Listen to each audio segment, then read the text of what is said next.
এবার জেডএসআরএম নির্বাচনের পথে।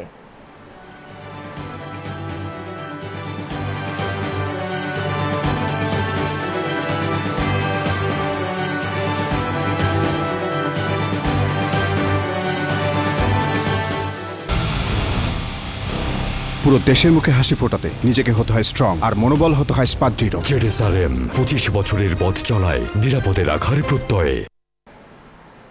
কুড়িগ্রামের 9টি উপজেলাতেই প্রায় 2000 হরিজন সম্প্রদায়ের মানুষের বসবাস। তারা বলছেন বাসস্থান, শিক্ষা, স্বাস্থ্যসহ নানা সুযোগ সুবিধা থেকেই বঞ্চিত তারা। তাই এবারে নির্বাচনে এ জেলায় এমন প্রার্থীদের ভোট দিতে চান তারা, যারা তাদের জীবন মান উন্নয়নে কাজ করবেন। কুড়িগ্রামের 9টি উপজেলাতেই প্রায় 2000 হরিজনদের বসবাসের স্থান ছোট, গদাগদি করে বাস করতে হয়। চলাচলের রাস্তাও অপ্রশস্ত, নেই কোনো স্বাস্থ্যসম্মত পয় নিষ্কাশন ও পানি সরবরাহ ব্যবস্থা।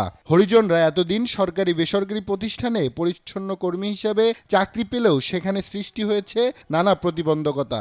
নতুন বাংলাদেশে প্রার্থীদের কাছ থেকে একটি সুস্থ জীবনের প্রত্যাশা তাদের। যদি আমাদের কাজে না থাকে তাহলে আমাদের সংসার আমরা কিভাবে বাঁচাবো? আমরা এখানে অনেক শিক্ষিত মানুষ হয়ে চাকরি বাকরি পাচ্ছি না এই সম্প্রদায়ের বলে, আর যারা ধরেন অশিক্ষিত আছে তাদের তো কোনো কথাই নেই। রাস্তাঘাট যেন ভালো, বন্যার সময় যেন আমরা একটু বের হইতে পারি। পানির কারণে আমাদের বাচ্চা কাচ্চা স্কুলে যাইতে পারে না, আমরা ঠিকমতো বাড়িতে পারি না, অফিসে যাইতে পারি না, কোনো কাজকাম করতে পারি না, হাত পায়ে ঘাও হয়ে যায় পানির কারণে, বাচ্চারা অসুস্থ হয়ে পড়ে। ভবিষ্যতে যিনি সংসদ সদস্য হবেন তারা যেন হরিজনদের মৌলিক চাহিদার বিষয়টি নিয়ে স্থায়ীভাবে কোনো কাজ করেন, এমন প্রত্যাশাই তাদের। কমিটমেন্ট যেন থাকে যে তারা যেন এই সম্প্রদায় নিয়ে, হরিজন সম্প্রদায় নিয়ে তাদের শিক্ষার ব্যবস্থা করা, বিশেষ করে তাদের বাসস্থান, এই বাসস্থানের ব্যবস্থা করে দেওয়াটা যেন তারা করে। দেশের নিগৃহীত ও নির্যাতিত সম্প্রদায় হলো হরিজনবাসী।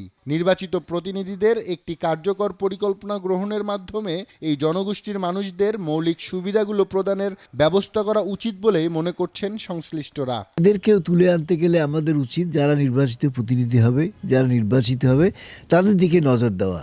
Desk report, news 24।